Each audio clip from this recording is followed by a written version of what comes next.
So we jump into turn 4 here, which is kind of an interesting turn in that it's got absolutely nothing new happening. No rebellions. Um, those happen on turn 5. I thought they were coming ahead in turn 4, but that's just the, hey, as things clear, it looks like this is where we're at. No, there's a nothing happens turn. Of course, probably you're not going to see a lot of people grabbing victory points either on turn 4. There are some nations that can collect them, and of course something like the Huns might get wiped out. We've seen so far are Qiang staying in the same position. They don't want to risk Tibet, so they got 2 pieces still there. The Kushan, similarly, they don't want to risk Xinjiang, but they have well, they've pushed up into here, Qinghai, which is not where I want it to be. I want it to be in Gansu. The reason I want to be in Gansu is it borders 2 provinces that are plains, and that's worth more to me. And I want to be in kind of a position to extend deeper into China. The Huns went next, and they actually spread out. This is a little iffy. They're at some risk from the Han wiping them out. Now, of course, I spread the Han out, which I shouldn't have done yet, because I was afraid of this. If they do cluster to kill the Huns, the Huns get 2 points. I'm gonna put them together like this. I'm not gonna spread them out like that.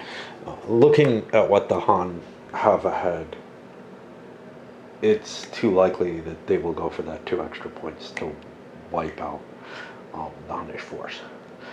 The difficulty to that would be that they'd consolidate their own forces and thus be more susceptible to the rebellions. But 2 points is enough to get my Huns another reinforcement, and I'll be going into the turn 6 situation. So let's be safe. Xianbei. Interesting. Xianbei. Swing into Inner Mongolia. Again, this gives them access to stuff that they maybe want. They really want that northern power center. They feel pretty secure there, secure enough that they can go into Mongolia. I'm not expecting an invasion from there. And these Nangyue are pushing themselves into a more defensible position against what the Han set up. This is one where it would take 2 units to get to this, so they're not likely to be wiped out. I don't think they're likely to be wiped out anyway. They're only worth 1 point. The Huns are worth 2. Hey, what you gonna do? Now comes the last of the players is the Han, and I don't know what they're gonna do. One important factor about these guys, they're out of countermix. This is as big as they get. And compare that to the Han, who have this huge countermix. This is one of the things I've always been, well, not really iffy about in the Britannia style games, because it allows you, in History of the World as well, to sort of limit what each kingdom can actually do, to make it a certain size, to make it not some sort of fluid game of, oh, look who got big, who controlled everything, but to try to represent the history in a very scripted sort of way, But you can say the same argument with like WIF, which is considered sort of this pure sandbox, unscripted game. Well, the force pools of the countries, no matter what you do with Italy in Days of Decision and WIF and all that, it's just not going to have an army that's,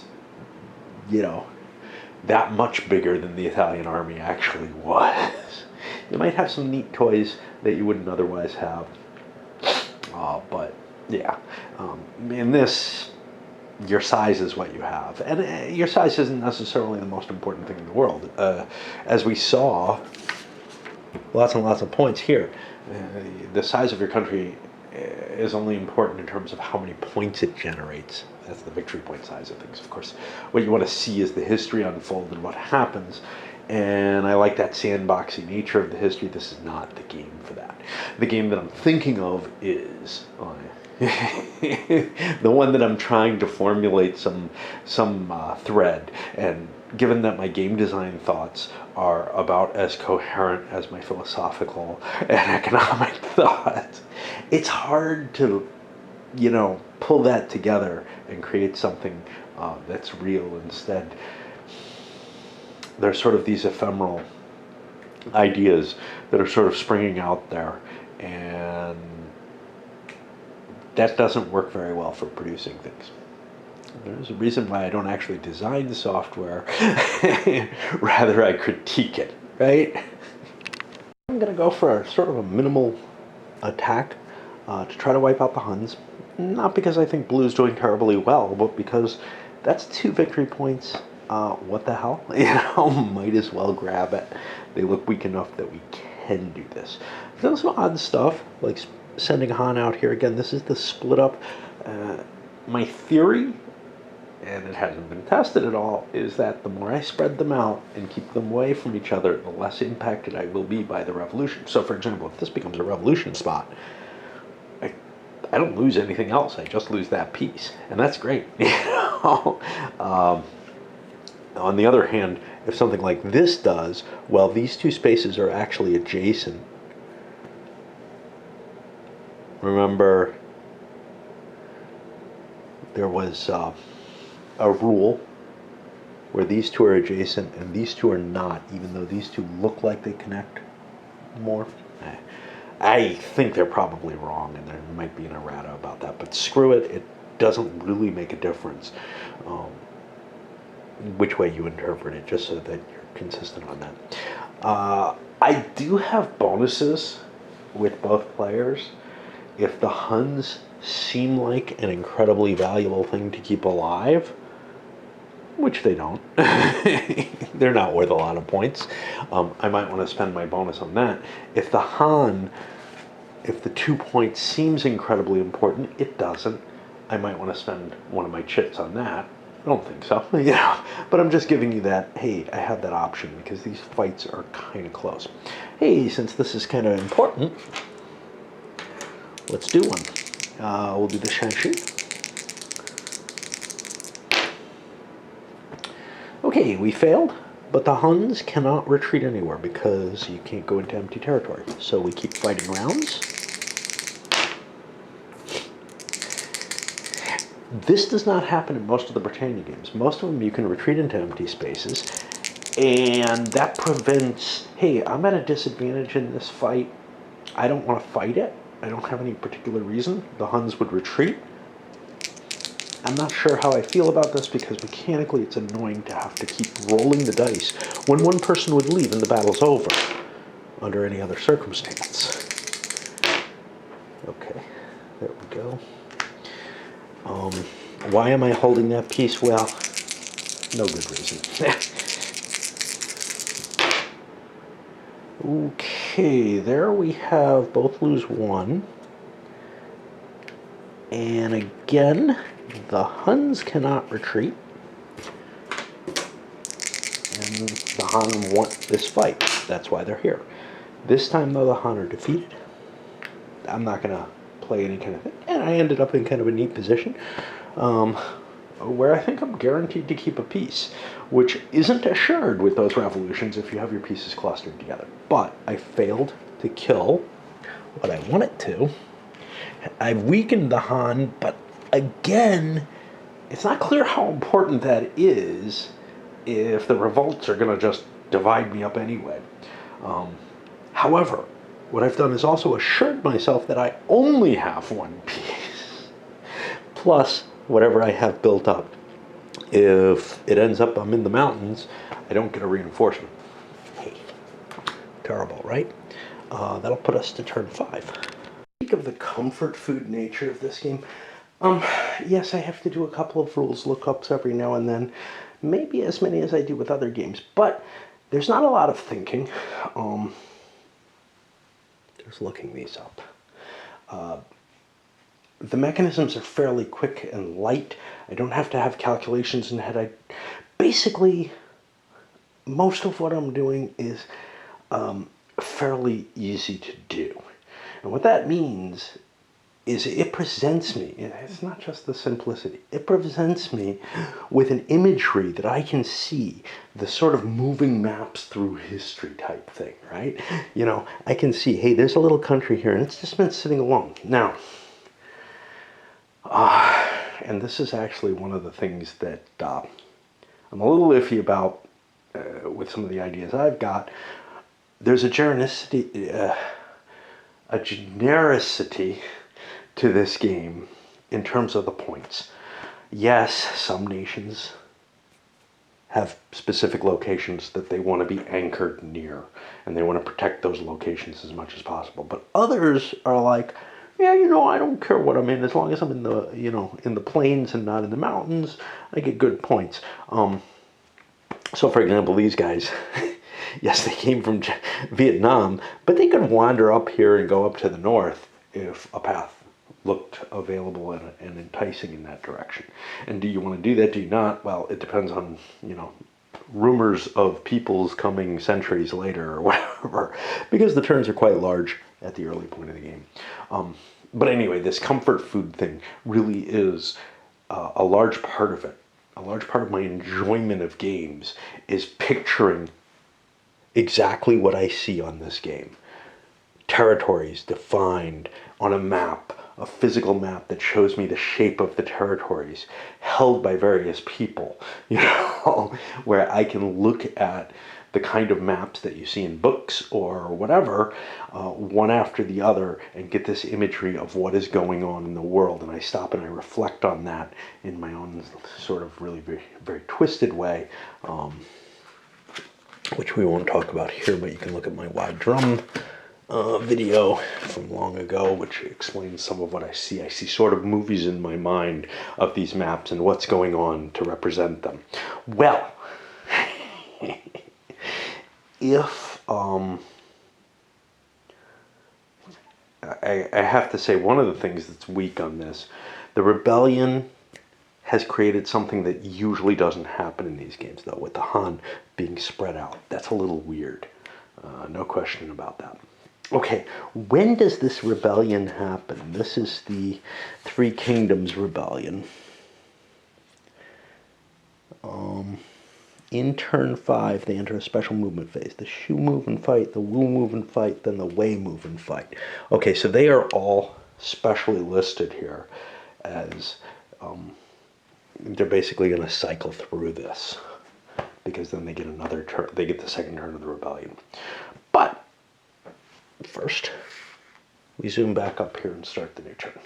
Tiny counter mixes are such a weird thing. I mean, in Britannia, even the tiniest countries like the Caledonians have 4 pieces. Here, you've got people with 3. Yeah, I think it's 4 pieces for the Caledonians, and they are just absolutely the tiniest thing on the board all game.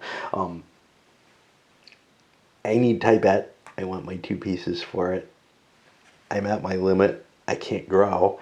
I'll just sit there.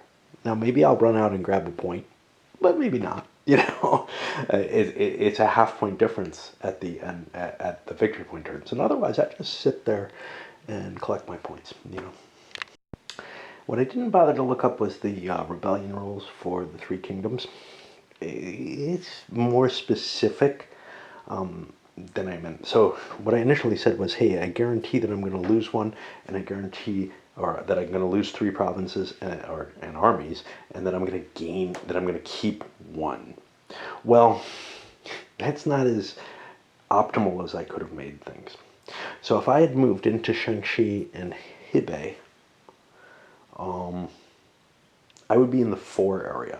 The only areas, generally zones, whatever, and yes, they are not connected, but this one can't be rolled, so who cares? These can't rebel. Only 1, 2s, and 3s can.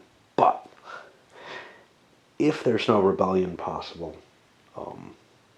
if there's no territories that could rebel that have Han forces, the rebellion can start in any empty area. So if I had, say, someone here, well, there are a number of 3 areas, so Hainan could be here, and then both of these provinces could go. So I don't feel like I did a terrible thing. had I fled to another 3 province, well, the 2s could cause a rebellion in the 3 provinces. So I don't see a way that I could like kind of guarantee myself a better result. At least I will still be on the board after this one. It'll be one of these 2 provinces though. I'm trying to figure out where I am. I'm on the menu. I'm trying to figure out in particular. So I moved my Huns over here, but I believe the Wei, if that's what it is, are in area 3. They'll be in the north here. Whereas this is going to be a Wu area. The Wei are blue. That's important. The Wu are green, and they're going to get this.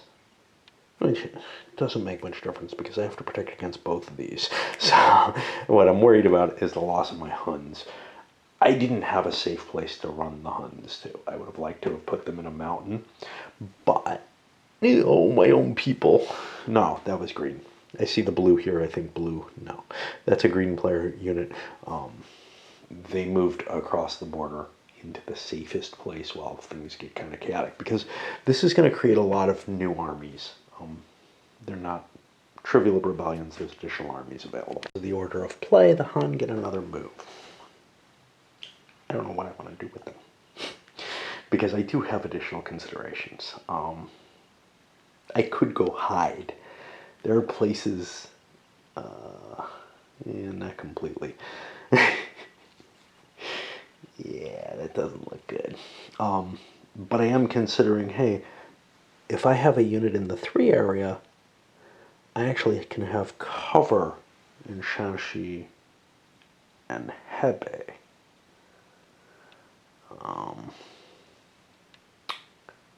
Partial cover. Right? So what I could do is 1, 2, 1. I don't really care about the 2 area. 1, 2. That puts it in the 3 without any risk of that falling. Yeah. And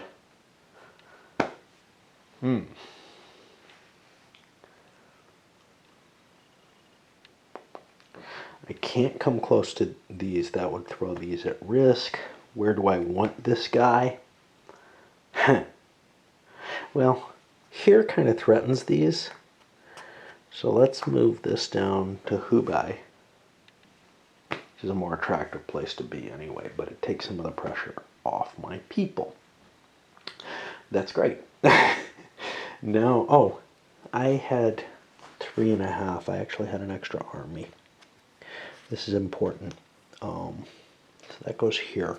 I have an extra Han army, which I could have put on the board. Now, where would I want it? Well, I want it where he's safe, which is up here. So now I have ensured the survival of the Han through this with 3 pieces, 2 territories. That's pretty powerful. And that's really just because there was so much room to maneuver around in. So now we do the rebellions.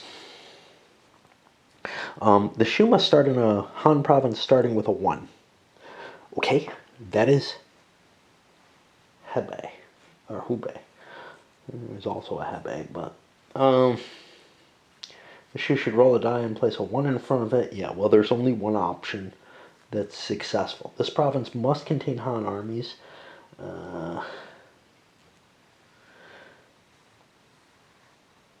Okay, so we have the Shu. They're coming into play at this point. They are purple. Purple. Get rid of that. Anything interesting for the Han? On turn 6, they disappear. Shu are purple. We will get them here at Hubei, and they're kind of just asking to be destroyed. Okay. They can get reinforced. Oh, fuck. So when I've wiped out enemies, I should have gotten reinforcements for them. I forgot about that. I've been so visible on the let's get victory points for them. I completely forgot you also get reinforcements when you wipe out a country. And that would have, I mean, I can't unwind it, but that would have maybe populated or caused more fratricide in the game. It's hard to tell which, you know. Okay, well, live and learn, you screw things up, right? Okay, so then the second one is the Wu, who will be in the 2 section. Well, there is no 2 section that I can place myself in. But I believe, let's see how this is worded. If no Han provinces are available, the rebellious army may start in any...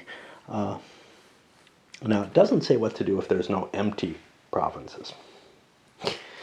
Hopefully that will not happen. Let's look for a Wu. There's a Wu. We get these extra units stacked there. But this is a rebellion. So we have to go over to the rebellion rules. Because... is this it? No.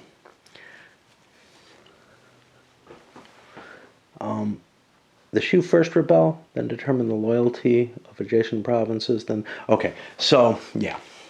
So there was no loyalty test on these guys possible. There was nothing next to them. But here, there is something next to them. Oh, fuck. Well, there go my plans. Because if this does fall...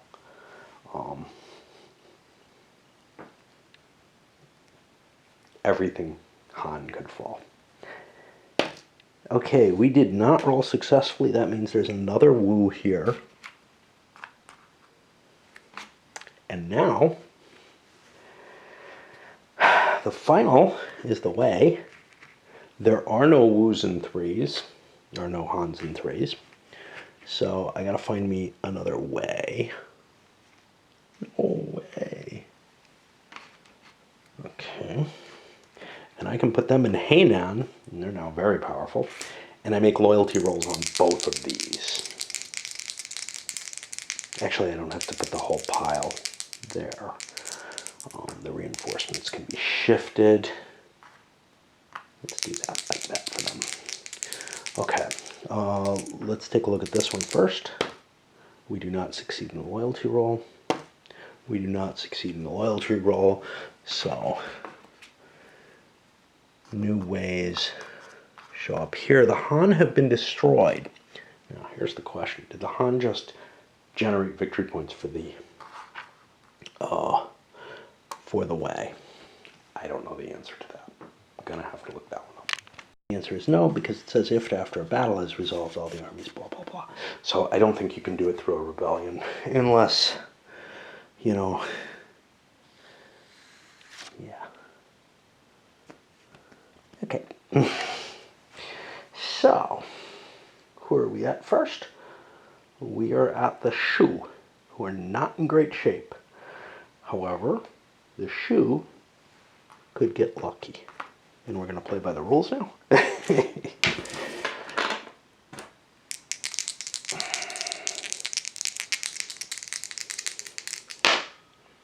The Shu have succeeded in their attack. I don't think it's worth trying to save the Huns. So at this point, the Shu get not only the 2 victory points from the Huns, but 2 extra pieces, which is vital to their survival. This rule, and it's the absorption, you know, of another state's point total in troops, is that it kind of represents, and maybe got me thinking about, the kind of thing that I'm talking about with a subjugated nation being absorbed into another nation, providing troops for that other nation, even though it constantly remains as something of a threat to that nation. But integrates, right? Well, here that's abstracted away. The Huns have been absorbed into the Shu. That's kind of cool, you know? Obviously, it's a very simple means of handling something that I wanted to show in more detail. but it's the kind of thing that gets me thinking along those lines. I'm gonna have to swap batteries out. It looks like this poor thing has sucked them more than it should have. Pay attention to the cards. In addition to destroying the Huns, each army they destroy during attack gets them 1 victory point. Each of the Han, Wu, or Wei that is destroyed is worth 2 victory points, but I needed to get that destruction into play. Now, when we go to the next, the Wu, who are here, this is their first move. They do not get stacking in play here. If they have enough additional pieces, they could absorb the Shu. Now, the Shu is the weakest of these. They're only worth 1 victory point. But it is an interesting concept. There are 7 victory points here in an army, which is intriguing. Let's put it that way. There are only 2 extra Wu forces, but if I take losses, I'll have more of a stack. I'll also be consolidated in 1 location for the second turn.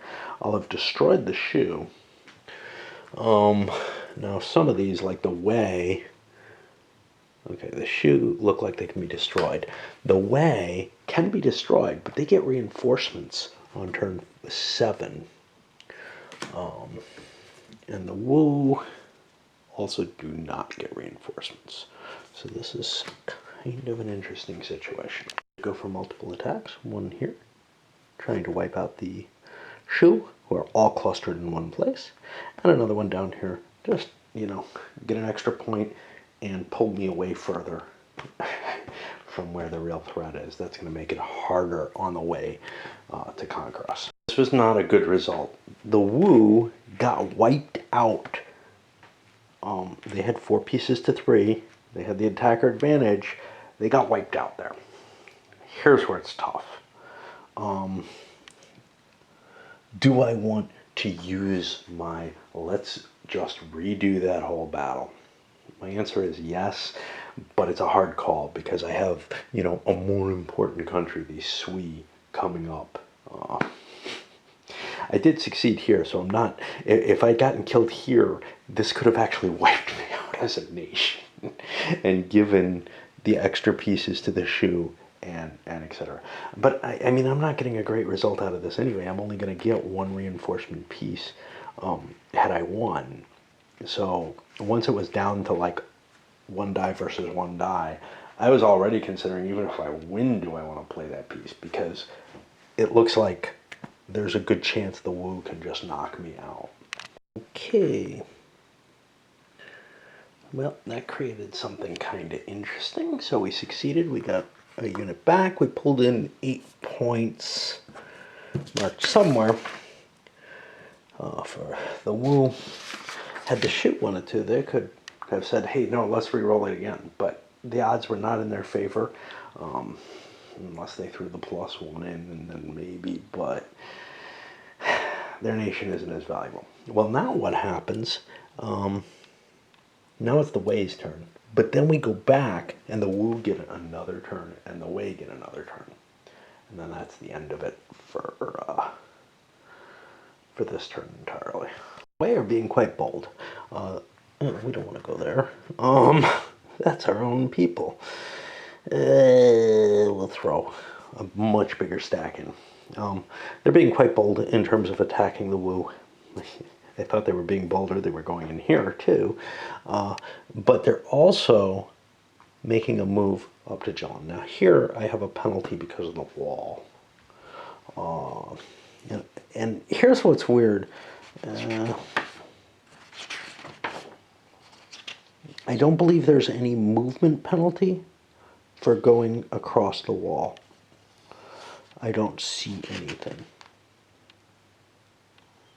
Which means I can use the opposing army's benefit. Now, this does not specify whether or not there's a penalty for attacking Zhejiang across the Great Wall. The way it's worded is an attacking army crossing the Great Wall in either direction suffers from this -1 penalty. you know, I think it does apply. So I'm going to go like this, and I'm going to be in a position to destroy the Wu, I believe, but also to push in up into these northern territories and add them to China. How wise is this? Well, what is our problem? Well, we're facing these weird things, which I don't really understand how they show up. They're not rebellions.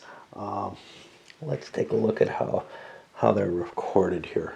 They show up in empty provinces, so they could end up dividing my nation, but that's okay. I don't really care about that. That'll just be a power vacuum that happens in the center. The likelihood of something staying connected without a strong navy is very low, but we'll just have to imagine the best. Again, I don't have to check for overpopulation because this is during a double move type thing. We've completed the Wei turn, gotten into Lianying, gotten into the south down here, threatening Guangdong. Points have been collected. I should write them down, I guess. I'm gonna have to erase if we kill more stuff. That's the problem. But I have to do that with the other nation. But then I go back to the Wu, and they've got to figure out a place where they can go. Now, it's not turn 6 yet, so I can't go hide down here in Hainan. And probably the best thing I can do is, you know, try to grab 2 points off a Wu piece, because I can't really hide down here in these. So, not a great situation. During their turn, managed to kill each other off. I get the 2 points for killing the Wei. The Wei get 2 points for killing my country, and they get the reinforcements on their next move. The Wei are making themselves very powerful by pushing their way all the way up here. They've actually consolidated in their second move, which didn't look like it was going to happen because it looked like I was going to be chasing both of these. Nah, I can get them all up in the north. And that's kind of cool because that means the northern of these two, we have these 6 dynasties, 16 kingdoms. One of them's a northern power only, one of them's a southern power only. And the southern one, well, that becomes kind of a problem for him. But the northern one, I'll be facing it with quite a powerful little kingdom. I will not be gaining any more things that I'll be killing. I was trying to look to see, hey, is there a way I could have gotten here? Nah, I couldn't get here, and that meant the best I could do is knock it down to almost dead and let somebody else get control of it. That doesn't seem wise at all. You know, so for example, if the Kushans were able to kill them off and get, you know, more victory points, more pieces, whatever off that, that does not sound wise. But I got a couple of battles to handle. And what's kind of interesting is these are battles that can be retreated from. I can fall back into Inner Mongolia if I'm not killed right away. For them, they are. They were killed on the first blow, did no damage, and go here. But at least they still exist. That throws us the way over here. I don't think we have anything of interest showing up. Okay. So the 6 dynasties, are they the northern? No, they're South China. Which means these guys are actually not entirely safe, because purple also controls the 6 dynasties. These are kind of psychotic things. They're representing so many different factions, etc., that they split the play between them. But problem, the 16 kingdoms are going to be in the north. They're the ones that are going to be schwacking, you know, probably blue because they look potent. Now, in terms of what blue got, they got a total of 10 points here. But the bigger thing, and red got nothing, the bigger thing here is the Shu and the Wu have been wiped out. And these are still there. Okay. So that's the end of turn 5. And we move on to turn 6. Yeah, it's got to be past my bedtime. Turn 6 here, a scoring turn, and we've got the first of the Chaos players. First two of them coming in. I played Qiang and Kushans, and both taking very conservative stances. The Qiang, with only 3 pieces, they still don't want to expand.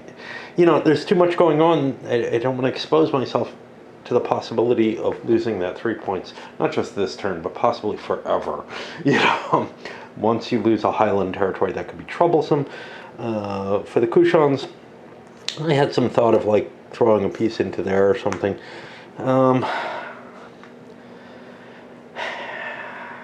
I control half of the 16 kingdoms, which is in North China, and I might be able to do something about potential problems, but the truth is, you know, the points that I get here is the Highlands are 1.5 each. They're worth enough points that I really don't see, even though I can get twice as many points by being in the plains, I really don't see risking myself. I can put away some good points by being over there in the mountains. Now, again, once you know the point values and what the, you know, sort of what the expectations are for any given country, that's one nice thing about Hispania. Out of all of them, it gives you some sort of target goal and expectation in it, and in many cases, that's pretty accurate. In one key case, it's not, which is the Visigoths and whatever they become. I don't remember what they become. It's just way off. And there may be a couple others that are fairly seriously off, but the Visigoths are like a major power in the game. They fail completely every time I play them. Chambier. Come to what I consider a problem situation in the game. So, the 16 kingdoms, no, the 6 dynasties, which is a blue power, they start in South China. Wei also has control of them and can get points from them. I could actually set the Wei up in such a way that I could prevent them from happening by going into these spaces. As far as I can tell, I can find nothing in the rules that talks about this. Let's take a look at these. On turn 6, in 4 empty provinces in South China on move. And the purple player goes first. So, the problem with this is, I think they can just be prevented by a solid enough situation in South China where everything's occupied. There's no rule one way or the other about it, and there's no discussion about anything special for them. It feels a little cheap. Could I do the same with the North is actually the question, because I just did the Nanyoi. If I could have gotten them, I believe that I could prevent the Northern. It depends if this is North China up here, which I think it may be, but I think everything north of the Yellow River is, and that's too big for me to cover. But you know, with the help of other people, we could have. So let's see. If I had, I don't know exactly how I was set up initially, but this is, let's say I set up like this. I could cover this, this, and this, which means I think the Wei could actually stop them from existing instead. So we're going to go with that.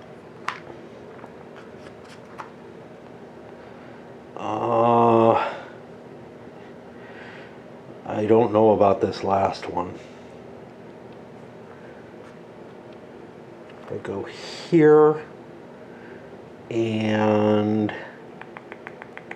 this guy was here instead. See, the mountains is no good. I'd need a 6 to get into the mountains.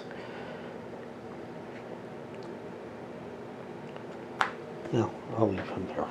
Yeah, so that means the Wei get to go, and we probably get a whole bunch of them. 1, 2, 3, 4, 5, 6, 7 points. That's 2 armies and a slide there. I've got 2 armies. I should be able to cover everything that I want to. To the first of these, this is going to be the 6 dynasties. Purple plays first with them. They do have extra units just in case they're able to conquer something. Now they show up anywhere they like in South China, and they will be getting points for destroying armies, but also for territory, where both players get the points for the territory. Since I'm purple, but I'm not allowed to cross the river. Since I'm purple, I don't want to attack Yunnan, and I figure I might as well hit this with as much force as I possibly can, right? From here I can go 1, 2, yeah, I can spread out completely. After the success with purple, this movement of them, now blue gets to play the 6 dynasties. And they also have a similar advantage. Now I probably want to wipe this out of Yunnan. So 1, 2, 1, 2. I get less points overall from this than I would,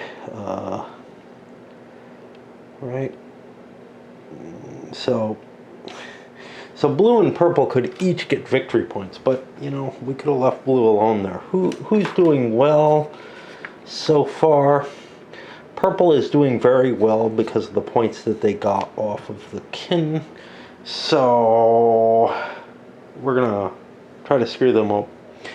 And these others will protect as much as we can. Might not have been a very good move. It's very hard to fight things in the Highlands because you've got a -2, so it becomes the normal Britannia rules there, right? You're rolling for 6s, the enemy's rolling for 5s on defense. Yunnan managed to hold out. Such is life. Now we come to the 16 kingdoms, and there is nowhere they're allowed to be. Their only setup is during red player turn, 4 empty provinces in North China on move. There is nothing that is a province in China. These are foreign territories. They are not included, and there's nothing empty.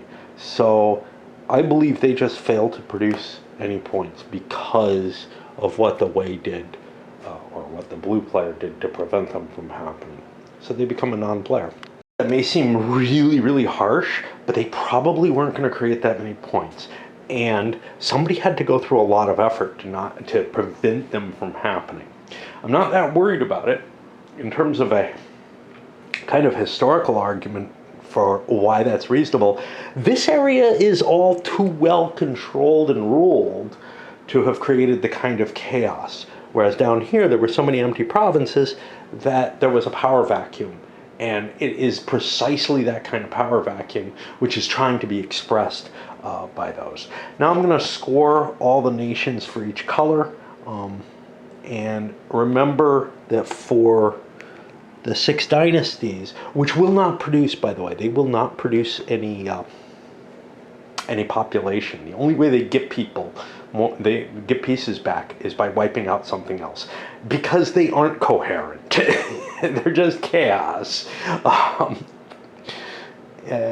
So yeah, their points will be obtained by both the blue and purple player. I absolutely wasn't expecting, and this may be a reason not to wipe out the 3 kingdoms and the Han.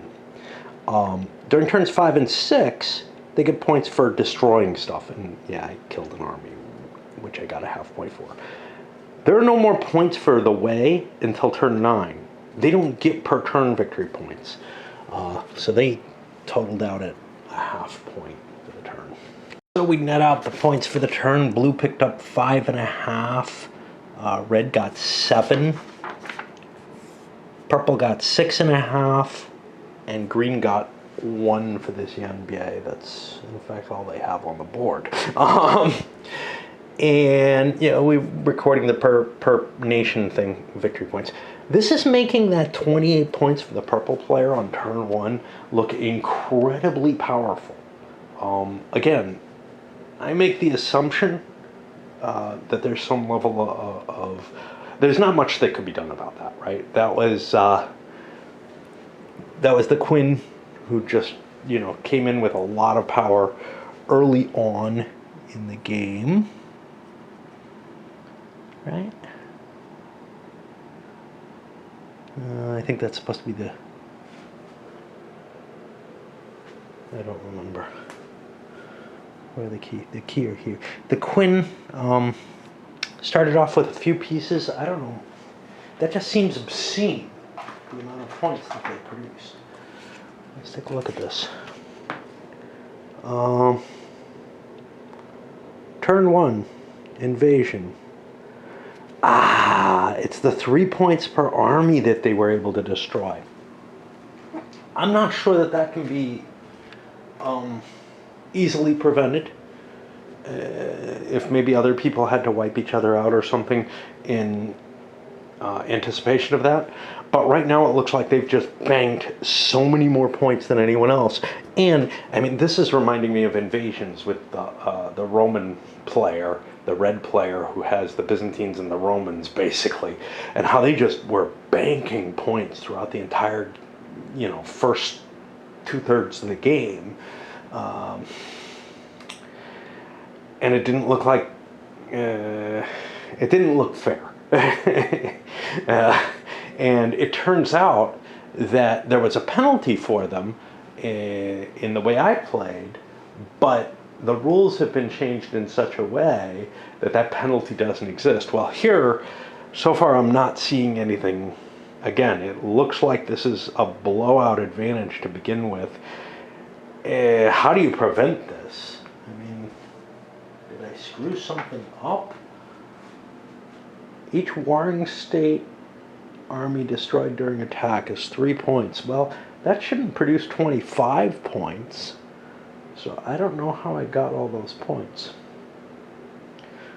Turn 2, they got a few points for what they held, but the biggie was this. Oh, they must have killed nations, etc., to get those extra points. So yeah, I mean, they were able to bank a lot of points with 1, 2, 3, 4 armies at the beginning of the game.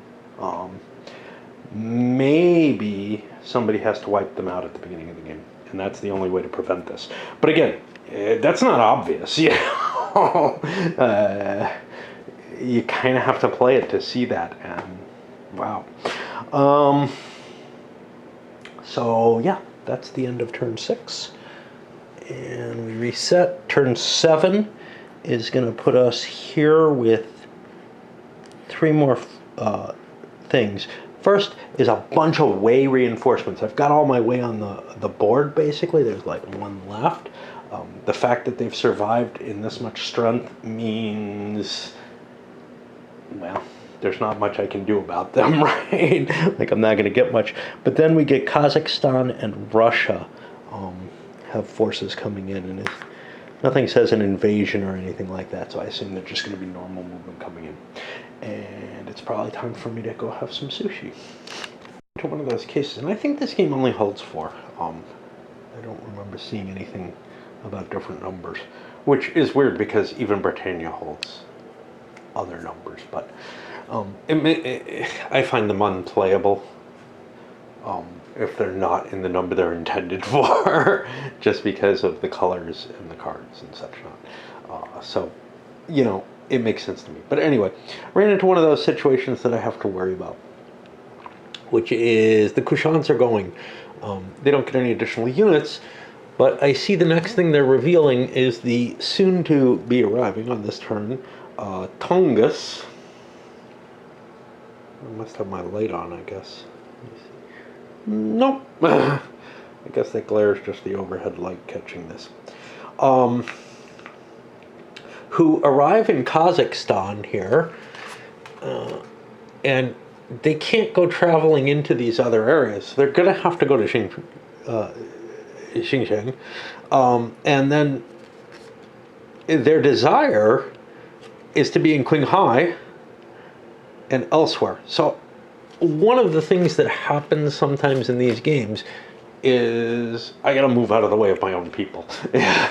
And this might be an attractive time to try to wipe out a green nation. Can't do it. Can't do it. I thought, I could move 2 and 2. That's actually not going to work. Can't knock out anything, actually. Okay, so I think what I'm going to do is I'm going to shift 2 units into here. That's not optimal. Crap. Huh. But yeah, because the Tungus or whatever aren't going to be able to walk through here. So I'll move 2 units into here and 2 units into there and launch an attack on Sichuan, opening up space for the other nation. Now, this is not what I want to do for the Kushans. They still get points for this stuff, but I want to let, somebody pass through, as it were. And more or less a pass here by the Xianbei, or Xianbei. Nangui gathered all their forces to, this isn't a destruction move, unfortunately, but in order to do a lot of damage to this and also put me close to where I can start schwacking into purple. I don't trust what red's doing. They're trying to get into here. They're not looking to try to wipe out Tibet with what they've got. So I'm going to throw these Nanyue into Sichuan in order to attack. And we'll see if that succeeds. I'm allowed to stack, my stacking in this game, or the overpopulation in this game is different from most, which is plains can hold 3, highlands 2. Normally it's 2 and 1 in the Britannia series. This is a little different, so I'm fine all being there. This is going to cost me a reinforcement next turn, but I thought it was worthwhile to gather everybody together and ensure my chances. I don't know. It was probably not a wise move. And that will put me down to the Y way. Successful, I think I discussed that already. The Wei have just fortified Heilongjiang for, not for the Tungus, but for the Ruan, who are also coming in this turn in Russia. They probably are going to come through the plains there, so I want to make it a little harder, but this is not a good place to be when there's another force coming in. I'm going to lose a lot of territory. On the bright side, I'm almost full up to another reinforcement. I ended up, I'm at max limit, so that's just something that happens in this game. When you have a lot of the board, you have all your pieces on the board too, and you just, you're all spread out and you produce lots and lots of population points, but you end up wasting them. But I would rather be in this position. Even if he comes sweeping through, I can build up some forces and I can run away or whatever if I want. The Tungus come in, and I'm fully stacked with the intention of pushing into the Sichuan area and possibly into Tibet as well, to try to break Purple's advantage that they got, because nobody knew, that they had to be stopped on turn 1. That's not usually the case. So in Britannia, the Romans kick ass on turn 1, but there isn't anything you can do about them. I think there was something that could be done about whoever it was, the Qin,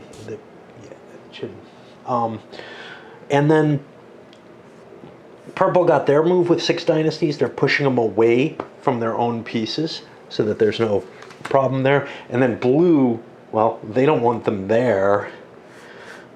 So we'll run back. Like I said, chaos, right? 16 kingdoms aren't there. None of these are there.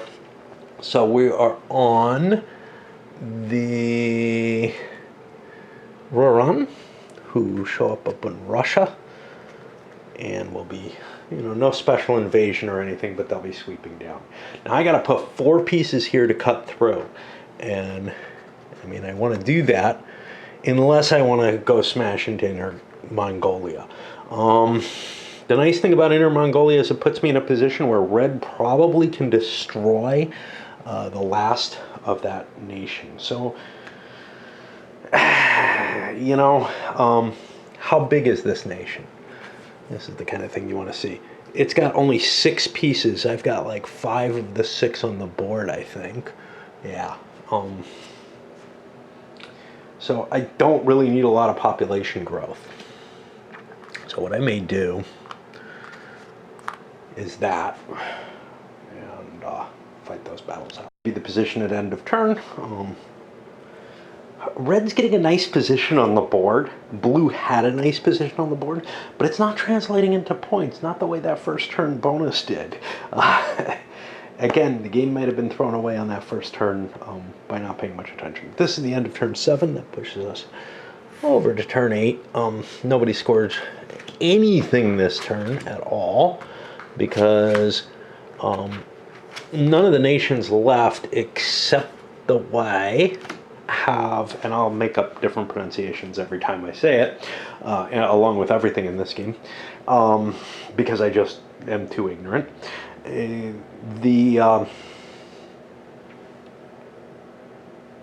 the only ones who could have scored points on this turn, and only if they kept the 3 kingdoms, alive and fighting, which might have been a wise idea. You see things like that sometimes where one player will say, "Hey, don't kill me off, we'll just keep exchanging attacks on each other." Often that's not a great idea, but in this game it looks like, hey, we were at our population limit. We have a problem now coming in from the north, but why should we go for dominating a lot of territory if there's no points to be gained from it? Now there are on turn 9, but there's a lot of new stuff coming in before turn 9, some of which may be invasions for all I know. I think the Sui is. The Uyghurs might be. And, right?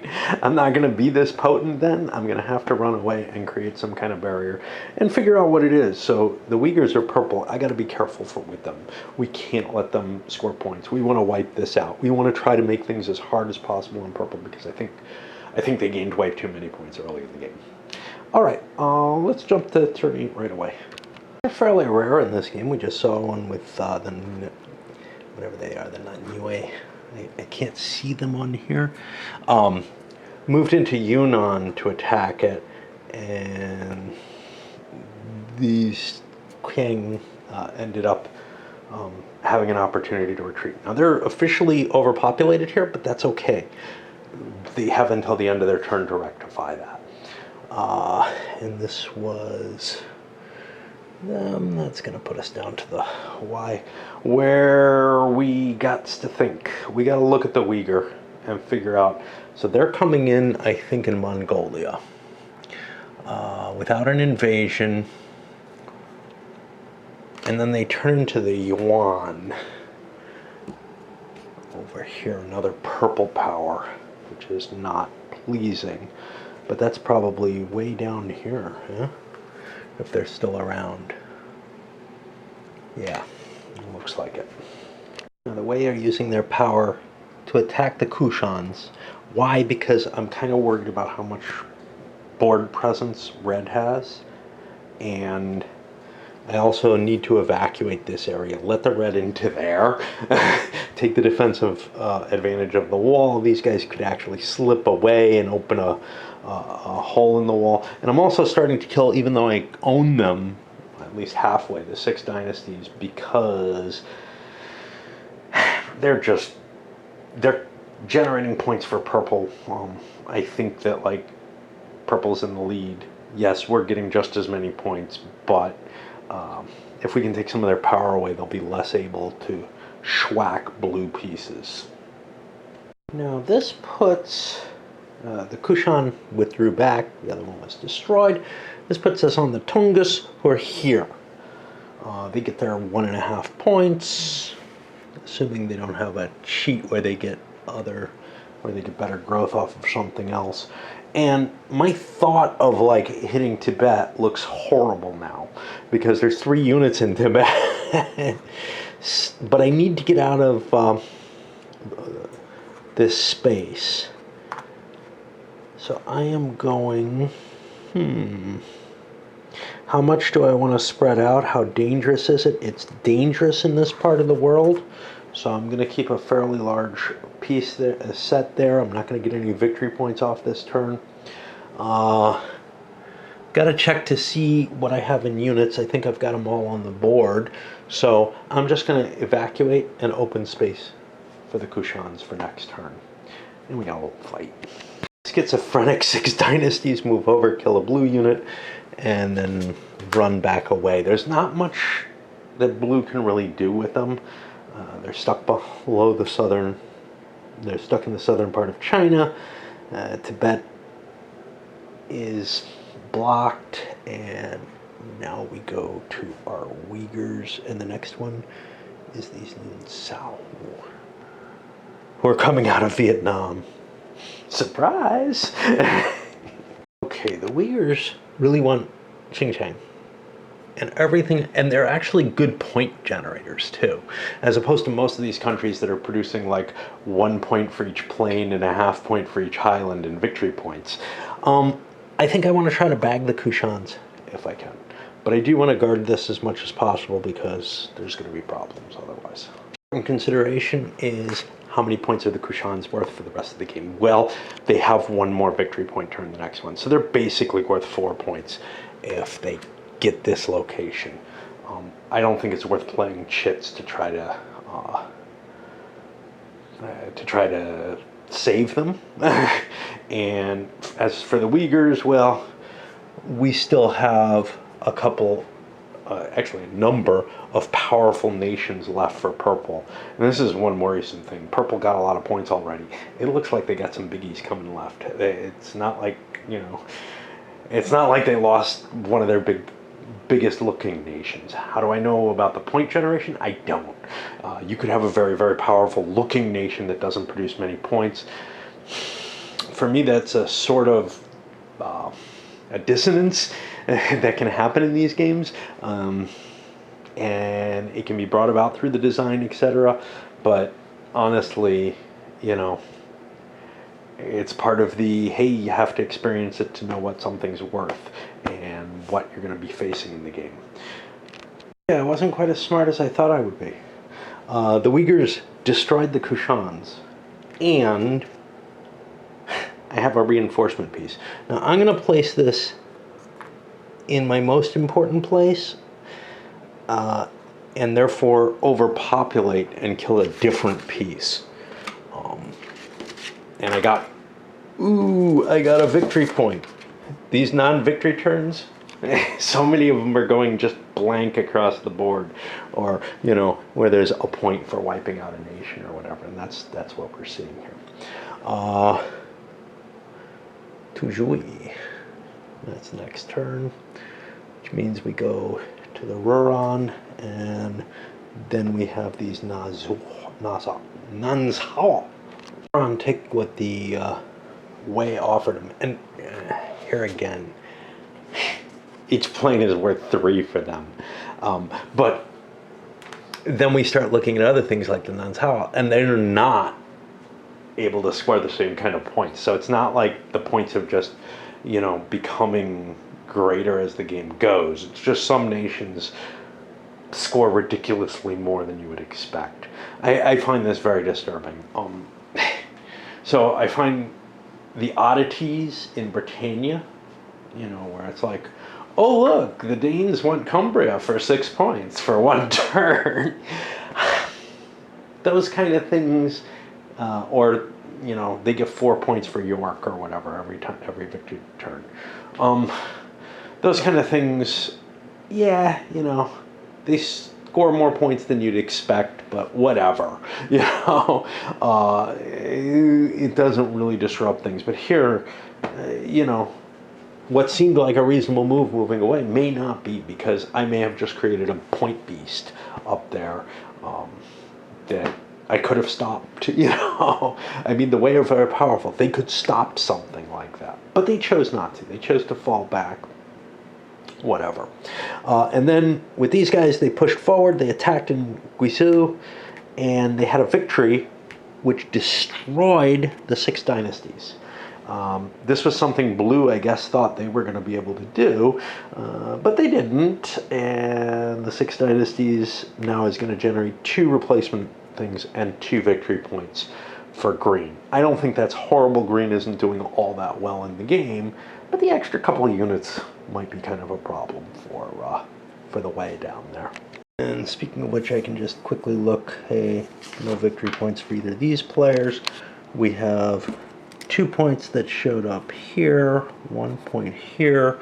Whatever it was, the dynasties are dead, so they're worth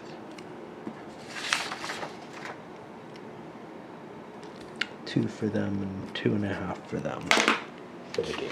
I mean, again, there are things that aren't. I don't mind that they don't generate many points. They don't look like they should, But when the regular player countries are so divergent, it feels a little weird. That maybe to foster more. So it can create behavior in the game, but the behavior it creates is not necessarily historical. So let's say it's historically decided, hey, we want these guys to be conservative, let's give them a lot of points for each plains area. If that was the case, it works a lot better when you just give them one area that's a little significantly more valuable. If that's the case and you give them more points for everything, what they become is, okay, if I'm doing well, I'll be conservative. If I'm not doing well, I'll be very, very risky with this people, Whereas the behavior is different with the lower point things, where you'll say, no matter what, these aren't going to generate many points, so I can be violent with them. I can expend them. Anyway, didn't have an extra piece. I only got 1 piece back. I was supposed to get 2, but they're out of counter mix, only 4 units total. And then I noticed here on something, on turn 15, immediately before the Yuan move, they get a scoring round. Now, I don't know if a number of people get this. I haven't seen it anywhere else, so I don't know. But what's interesting about this, so let's take a look at what they are. The Yuan don't seem to exist. There they are. They're all the way down there. There's a good chance that there's a whole bunch of kingdoms that can hurt these guys before that, and I'll have to keep this in memory, that they score sort of in the middle of the turn and not right after their player turn, which is very different from most Britannia style games and is somewhat problematic in terms of, will I be able, to remember and understand it. Maybe it says something. Let's turn 14. See, I don't think it does. Under here, it may say something. What would also be useful is if the Yuan said, and I'm sure they don't. Yeah, they do not say anything about those people going over. And I'm trying to look here. Yeah, I don't think that victory point rule is specified on here, which means there's a good chance that it'll just be forgotten or something. So anyway, yeah, this turn we had a total of 3 points gained, which is pretty big comparatively, for a non-victory point turn. And that's it. And we set up for the next turn.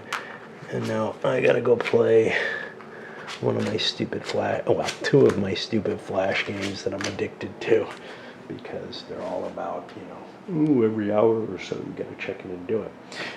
And it doesn't take a lot of time for one of them.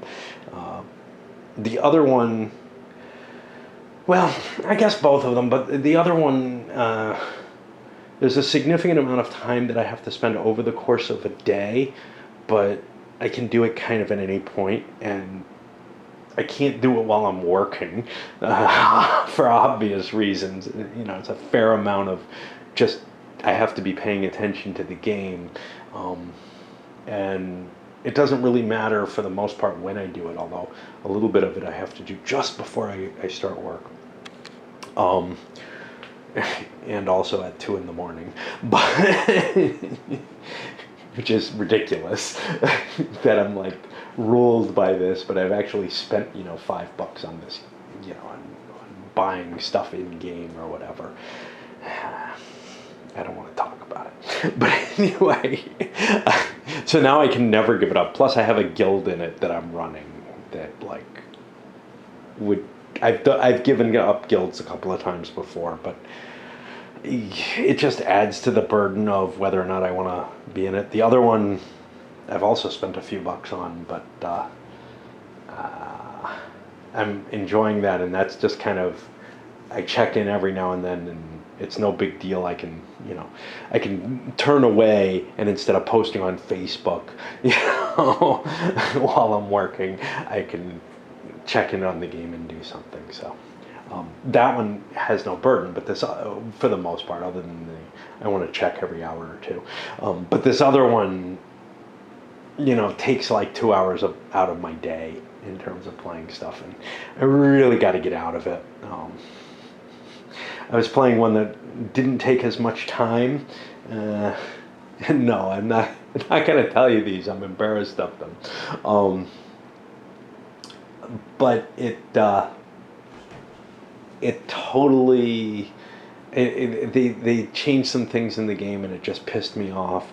So I decided, well, I'm bored, let me look for another one, and I found a couple others. I abandoned one, but I got kind of into this one pretty heavily, and I'm like, shit. It's just so much more expensive than the other thing I was playing, or this other one that I'm playing, and I really, not in terms of money, in terms of time. There's no way I would spend a lot of money on these things. In fact, I'm shocked that I've spent, $10, $20 total on these over the years. But yeah, because the point was, these are time killers. I'm bored, I'm depressed, these, and they end up kind of fitting into my daily schedule and doing cool stuff. And why am I telling you all this shit? I don't know, because I always babble on about stuff. But yeah, we're gonna finish up turn 9 at some point, maybe tonight, and get this loaded up, but not yet. Putting things up on this victory point turn, and yeah, I took yesterday entirely off, I think, and feel like doing the same today. Again, nothing to do with the game. I'm enjoying the game. I'm not enjoying my life. My will to live is gone. We got the, and I'm told, yes, those Q's are supposed to be pronounced like CH's now. Now, these used to be written with CH, like that would be Qian. And I assumed it was changed to a Q because it wasn't the CH sound. Well, you want to make it Q, it's Kiang. It's probably somewhere in between in reality, but who knows. But anyway, we're going to just call them these guys because we can't pronounce the transliterations well. No, these Kiang, which we're going to call them that because that's how they're spelled. As long as we decide that we're going to produce this kind of transliteration, we're going to pronounce it how it looks. Have 3 units in Tibet. Now, they can't, that's overpopulated. But we don't have to worry right now. But we want to leave 2 in there, and the problem is everything around us is harder to cope with. So we'll go into Singwang and see if we get lucky. I mean, we have the attacker bonus. We killed something, but it doesn't matter. The Kushans are gone now, I think. So we're down to Xiangbei, which is just here. Well, that can't be good. Probably not going anywhere. Alright, script through a few more. I don't know who the hell they were. Okay, one more. Who moved into Singwon. The Wei are getting 2 extra pieces. They could actually get a 3rd one, but there's nothing left in the counter mix. And gotta make some decisions here. There's an extra point for killing this. Territory is what matters to me, but what's coming in, well, the Sui. And gosh, I don't know where. There's a number of people coming in, but they're an uprising in empty provinces with a leader. So unless I spread out and cover a lot of territory, and even if I do, I'm probably not going to be able to prevent this. So what I may want to do, let's take a look at uprisings. I don't think uprisings work like rebellions. God, it's hard to get back to a game. Even one day off now. It's just, life sucks.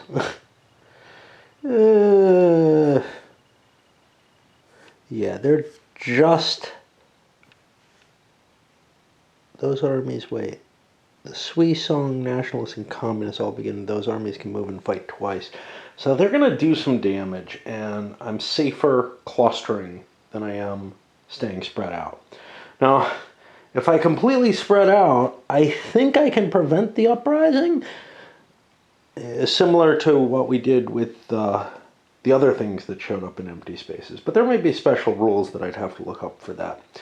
And I do not have enough pieces to guarantee that's going to happen. And I'm not, you know, it's the Tufan who come right before them, and the Tuzhui, and all these new things are showing up where there's no real guarantee that there's going to be an ability to lock them down.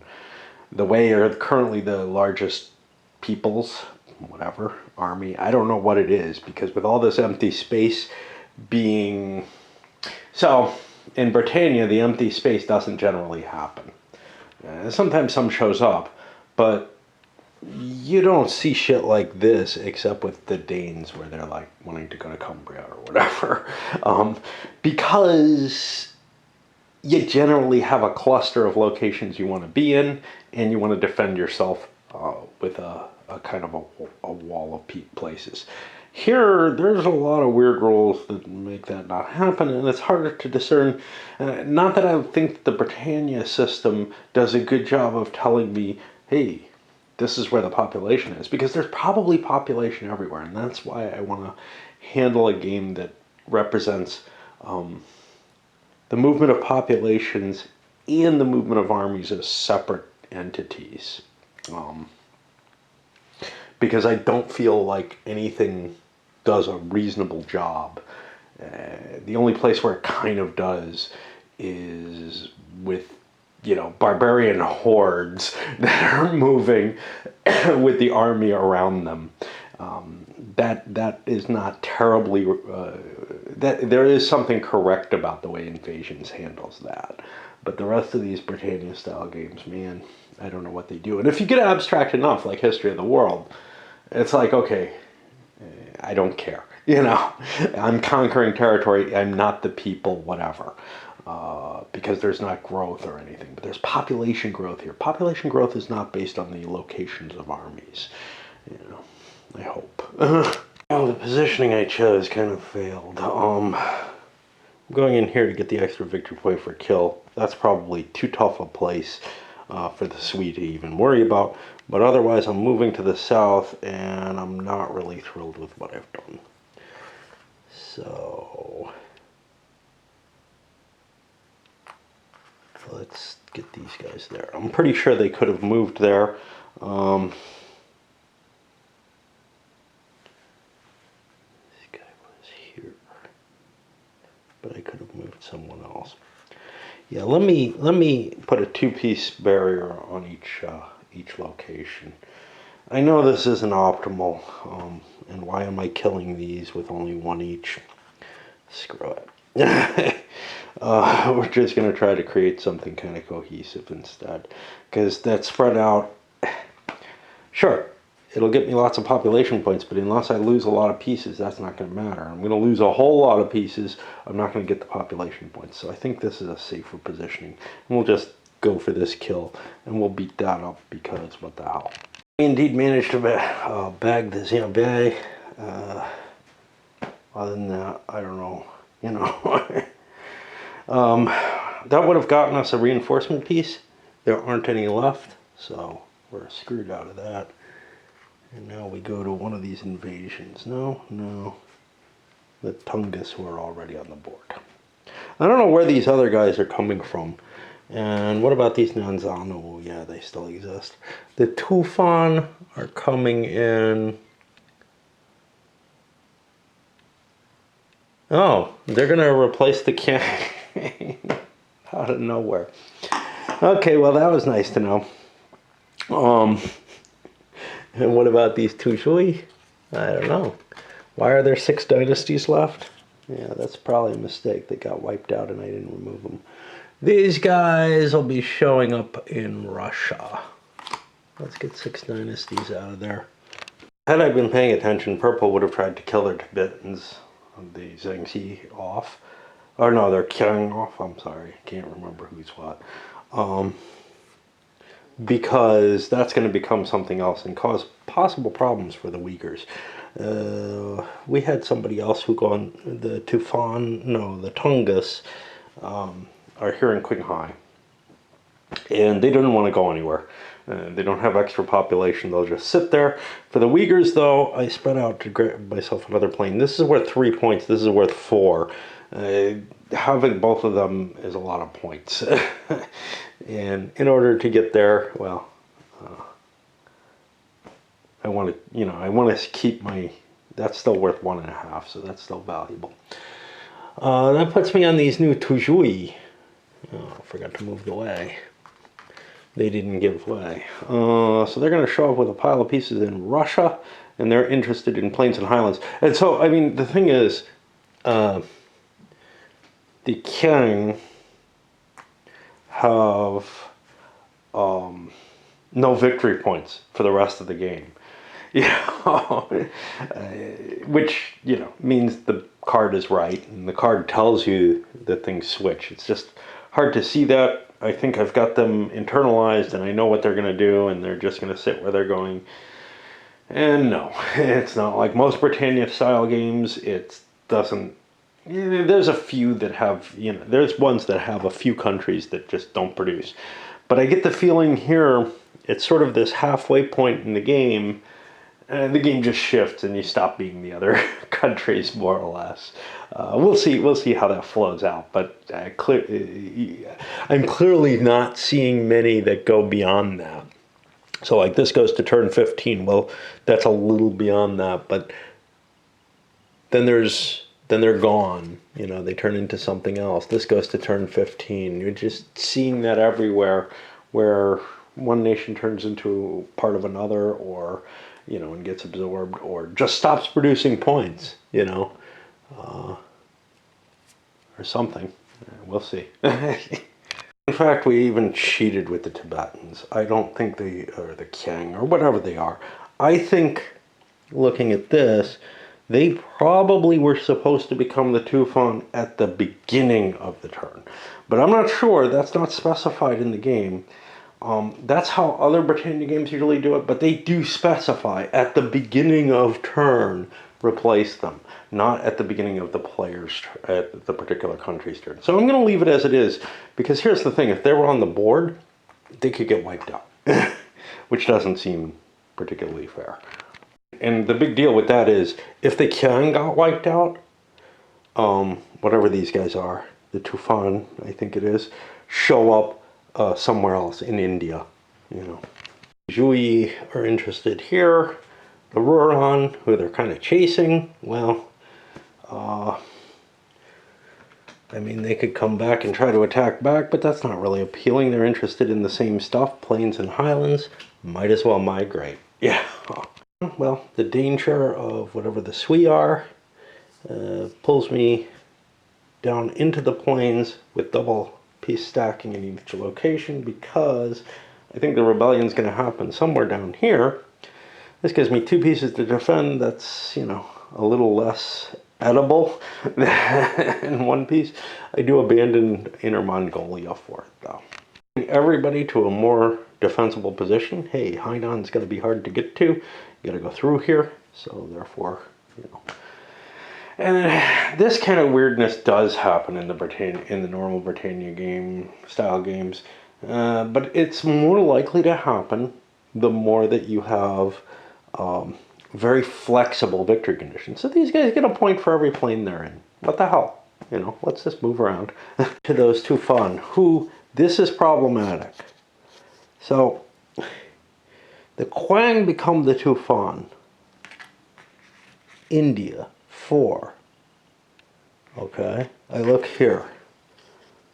Quang become the Tufan. If no Quang left, then 4 Tufan in India. I think all I get is these 2. So the existence of the Qiang means that I actually have less pieces.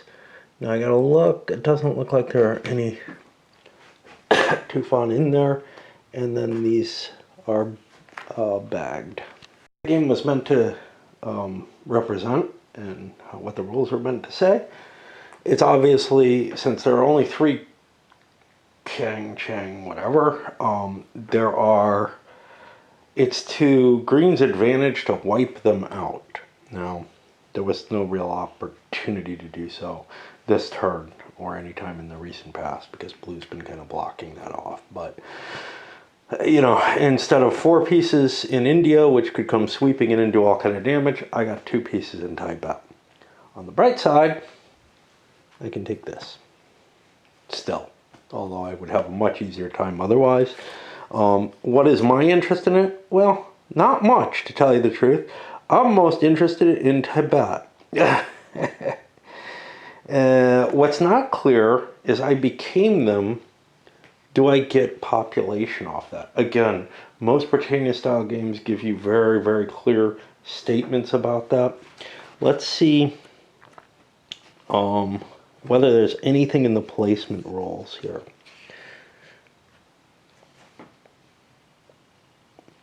See, normally new armies start with 0.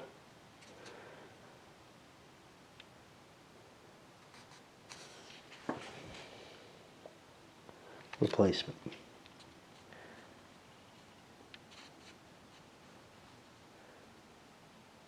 And sometimes there's free reinforcements. This is not the case. 0 population. Let's look at the sequence.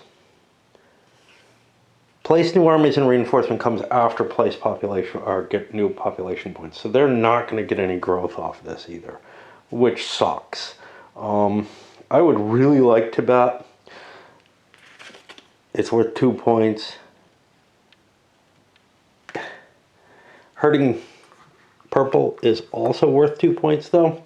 If I go in there, I can't retreat if I go in with 2 units. If I go in with just 1 unit, I might survive and get it.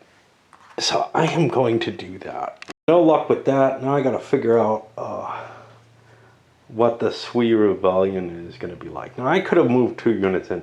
I don't think these guys get the Tibet bonus. Oh yeah, they do. They get Tibet as 1 population point. So they really are that other country. It's just they've switched sides, yeah, to being able to attack purple. And Purple did the right thing by not attacking out of Tibet, turns out, because the dynamics of this is somebody else's piece. I don't care if I wipe out the things. They got less pieces because of it, and those pieces directly threatened me. So it was a really good thing that I didn't half think this through. Like I might have, you know. Not thinking at all was better than half thinking. Okay, so trying to figure out what the Sui card means is interesting.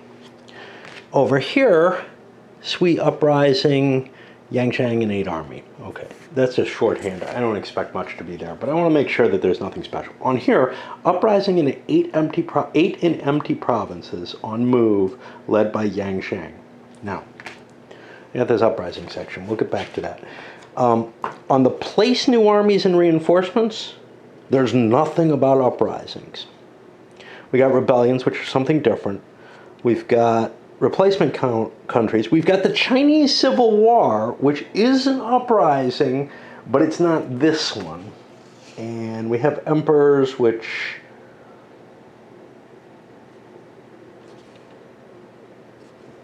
is just you remove the emperor, you remove a leader from the board. They're leaders in other games. They'd have no special ability. I kind of hoped that they represented something like the foundation of a dynasty or something. Again, that, hey, let's express more than just, you know, hey, there are some people here and they're kind of military and they're kind of population and they're not really fully representing either properly. There's nothing going anywhere here. The next thing is this uprising section. We're going to ignore the Chinese Civil War because that's not this. It just says they start from within China from empty provinces. My feeling is I can drop them anywhere in China on empty provinces and then take my move from there. You know, and I get a double move because I think that was said somewhere. It's not in here, unfortunately. No, it is. These armies can move and fight twice during the uprising turn. Yeah, okay. So, I don't know. What is our goal here? Well, our goal is the normal, hey, each plane's worth 1, each island's worth a half. Other people who have more points in a lot of cases are like, oh, well, each plane is worth 3, highlands are worth 1.5 instead. Where they just have, again, no anchor on the board, which feels even more disassociated than like History of the World, where at least you have some goal. So here you're just like wandering around. Some of me doesn't mind that. It means that most of the countries aren't, you know, going and doing stupid shit like they do in Britannia, where it's like a scripting to make the game work in a certain way. On the other hand, it is a little bit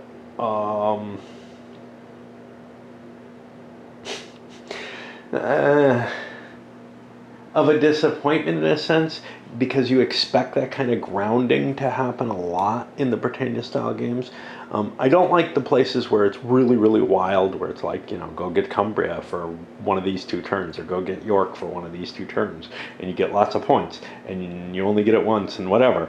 But I do kind of like the locality of desire in that system, because it keeps you anchored and it keeps you from just wandering around, which feels completely unbalanced. On the other hand, this kind of, hey, territory is territory and it really doesn't matter where your people are, makes perfect sense where people are very mobile. So you have something like Invasions, where I was complaining about the fact that the barbarians have goals, right? You know, it's like the Visigoths want to get to Spain, and they're not happy anywhere else that they are, for no apparent reason. It's not modeling the drive for why they went to where they were. Most of the real Britannia games don't have that as kind of a problem. And here the modeling, you know, if you're saying, well, why are you moving? Why are the way here? I have no good argument. I think they're the emperors and they are moving their troops around everywhere, and they've just decided, you know, this is basically stating we've decided to defend the river, and that's it, you know, for whatever reason. And what about here? Well, we moved into territory that we've never been in for no real reason. There's not like a force pushing us here. What we're looking at is chaos and rebellion. Do you pick up and move into those circumstances? I mean, we're talking about the kind of things that get referred to as ethnic cleansing, where a population is shifted a large distance. Why? Why does that happen? And how does that happen, you know, in the course of 40, 50 years? It's certainly possible that it can happen, but why without some external force that's just clearly visible rather than, Hainan's more defensible, let's just shift. I don't know. When it was never part of their territory, when they're not overpopulated, and where they're keeping the same population levels and everything, and same productivity, it's just, it feels so disconnected from anything it's trying to represent. It feels like I'm just playing this maneuver game, and this is one of the problems I have with the Britannia games, is that they do end up in that sometimes. But it feels like because I've taken away those point locations, or because the designers have taken away those point locations being important, what's happened is more of a, well, you're not really a localized power with any interest in a particular area, and you don't want to stay where you are. There are other ways you could represent this, like a cost for moving your forces. You know, like this migration might make sense, right? But you'd have to be sure it makes sense to pay the price of lifting of just, you know, lifting up your whole population and moving. If that's all it is. If it's military, well, why are we conquering this? Why aren't we defending our people? What's going on? You know, again, it's not filling in the blanks in the story, and the story itself is not believable that it's presenting. To the strategy of this invasion, I have a bunch of sweet. Wiping out peoples. So on my first move, I'm getting 2 moves. On my first move, I show up and I attack. Wiping out peoples is a good thing at that point. I'll get extra victory points, I may get extra reinforcement armies, but then I want to spread out so that I get bunches and bunches of victory points. And on turn 10, I get more victory points. Now, oh, this is a repeat of turn 9. Yeah, I mentioned that. We're going to be facing a Tang rebellion after this, which is a rebellion against the Sui in 4 areas. So I may not want to have a lot of connectivity between my areas, but you know what? I'm not that worried about that, because the Tang go after the Sui, so I'll be able to reposition before next turn. So I think my main goals are to get my victory points with my Sui. I think they're mostly done. After turn 10, they never get another victory point. I don't know if they disappear through something, or if I just, you know, get to keep any remnant of them to use as kind of a battle faction to try to clear space for someone else. A couple of different choices of what I could go to destroy. I could try to destroy the Wei, but that's not going to be easy because there's some of them over here in Ningxia. So instead, I'm taking as my goal taking out the Nanyu and the Roran. So I've set up in that way. I've got a leader. I don't know where to put him. I think I'm going to put him here because he'll give me a bonus crossing the wall, which might be difficult. And then we'll take our moves. And remember, we get another set of moves after this. I'll roll out the battles, see what happens. First round, we wiped out the Nanyue, and that opens something interesting up to us. We got a couple of other populations, notably these guys in Tibet. Well, those are ours. We don't want to kill them. So maybe here, we can't get to the Uyghurs and wipe them out completely. We have completely wiped them out. We'll be getting 1 unit back as a reinforcement for our second action. And then we've got this force here. Could we get to here and wipe out these Tongyu or whatever? I don't know what they are. They're blue and they're the Tuyi. 1, 2, we can put 2 there. We'd have to put 4 there. We can't get them wiped out. Although actually we could, because we can move through Inner Mongolia with the leader, but I believe that's allowed. Other possibilities. We could maybe wipe out, no, we can't wipe out the Wei because they've got somebody here. But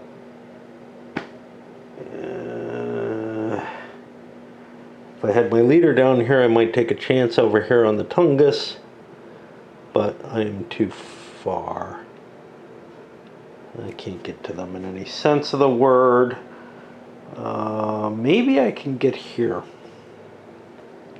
And that would let me wipe the Uyghurs out. And that would be a pretty potent blow. Right now I'm gaining 1 point. I've got to send probably a couple of people across the wall, or a person in the leader, and I need the leader for other stuff if I'm going to do something fancy, to try to wipe these guys out. They're worth 2 armies, 2 victory points. I definitely want to kill them. So then the question comes, is there something else I could wipe out? That's not green. You know, I got a couple of greens I might be able to kill. I don't see any fluidity of movement that would allow me to shift from here 1, 2, 3 with the leader. You can't go through the highlands. You're stopped by them even with the leader. The Great Wall in combat, I think, is a bonus penalty both ways.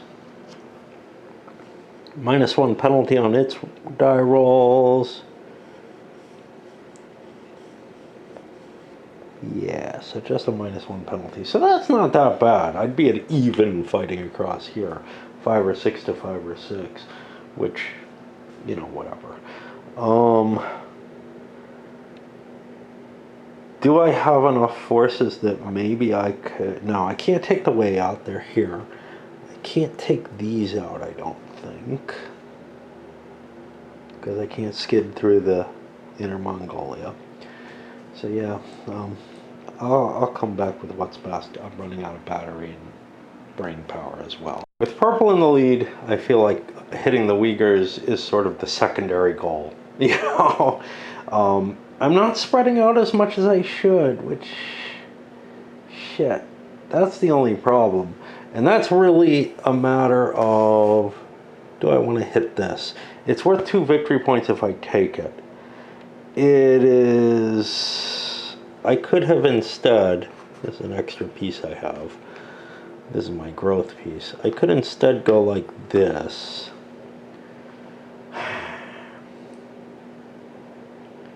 And then maybe, let's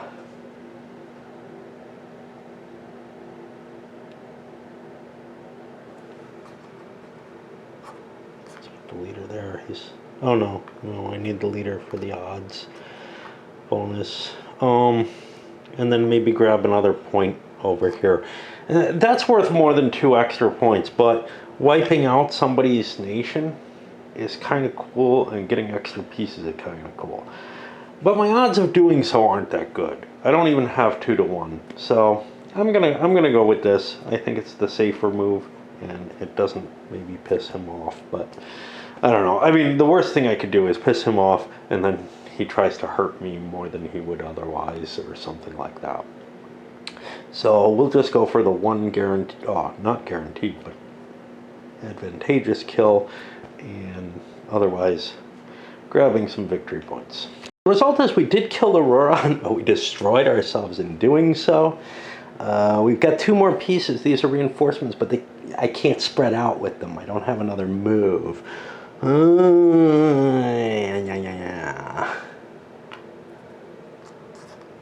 Put them across there. I think there's more room for me to advance over here. I don't feel like I destroyed the Wei dynasty. I feel like what I've done is split China in 2. I'm going to get 3 extra victory points for my turn.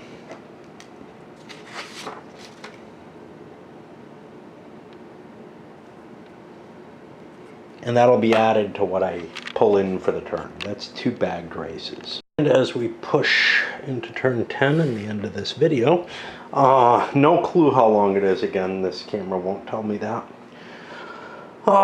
So, points for the turn.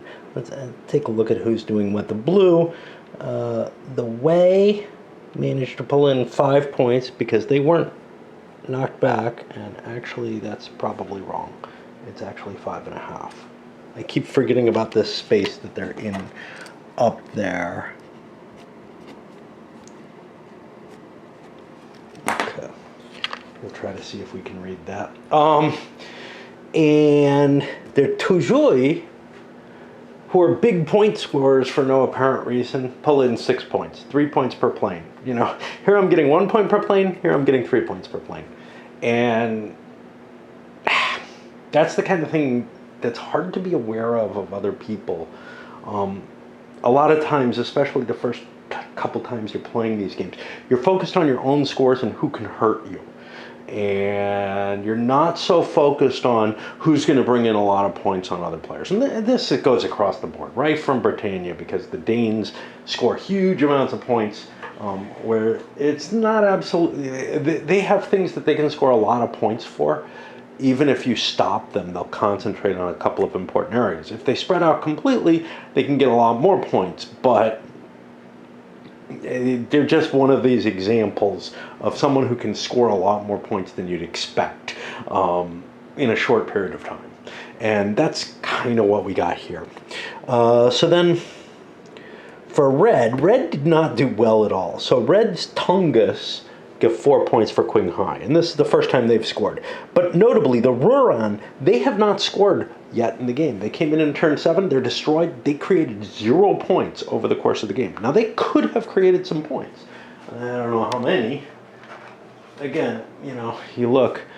Okay, so they were kind of interesting. They were some of these 3-point countries, which, yeah, high value thing that could be hit. Now, is Red the person you want to hit? Nah, Red's not doing that well. Purple's the person you want to hit. Blue is doing a little better than Red, though. So if you wanted to hit someone, the blue would have been a better choice. I wasn't set up to be able to destroy the country, though, and that was one of the decisions. Another was the Wei were a harder nut to crack than 2 countries that added up to the same victory points. So the Sui went for what they went for.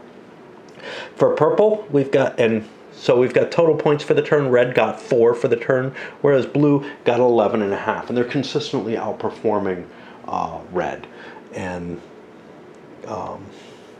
let's take a look at the Purple. The Purple's Uyghurs. Uyghurs are pretty decent. They got 5.5 points. They really like this space. Had I been out here, it would have been more. So it's a good thing I wiped out the Uyghur unit, but yeah, it's not appealing. And yeah, definitely didn't want to go after this. It's just not a good buy. Did they lose anyone this turn of any importance? I don't think so. Well, the Qiang disappeared, and they've produced 8 points over the course of the game. I think that's about what they're expected to get, probably. And then we come down here to the green player, and we lost our Xianbei at this point. They produced a total of 4 points. Okay, acceptable, but I probably could have gotten more. Somehow the Nancao, 2 points. The Tufan, 2 points because they were screwed by the Xianbei being weak but still on the board. And the Sui managed to score a big 8 points, which, you know, the Wei got almost as much, right? And so that totaled them out at 12. Again, Blue got almost as much. Green is doing definitely poorer than Blue. So the race seems to be between Purple and Blue at this point, with Purple having gotten all their points in the first turn of the game so far. And now we're going to have a rebellion with the Tang. Now, that puts things back in Blue's hands, I guess, for a major power. I mean, this is a 5-ranked country.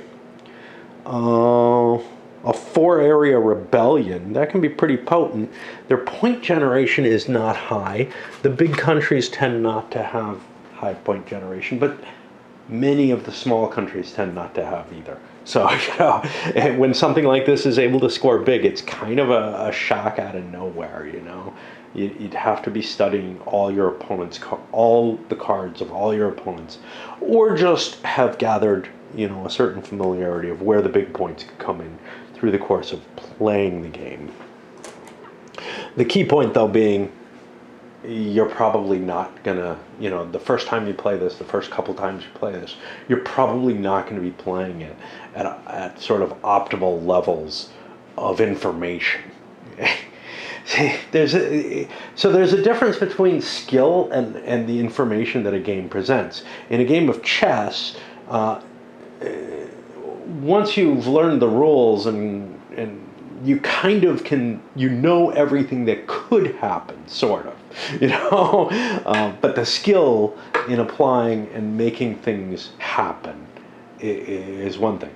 Here, like in a CDG or something, even though it's all open information, the first time you play it, you don't know what could happen as much. And then as you play it more and more, you get more of an idea of, well, how to use your skill, or what, it's as if the rules are sort of being revealed as you go, which, take that one way or another, I think it's a different flavor from many games. Now, it's all available again. It's all available for you to see. So you could sit there and zone out on the game and understand all that material. It's not like a CDG where there's any kind of, you can make an argument either way, right? Obviously, you can't play Paths of Glory without memorizing the deck and play it. That's the only way you can play it well. So that information is sort of, you can't make it work historically without memorizing the deck and understanding what you're going to try to do to make it happen historically.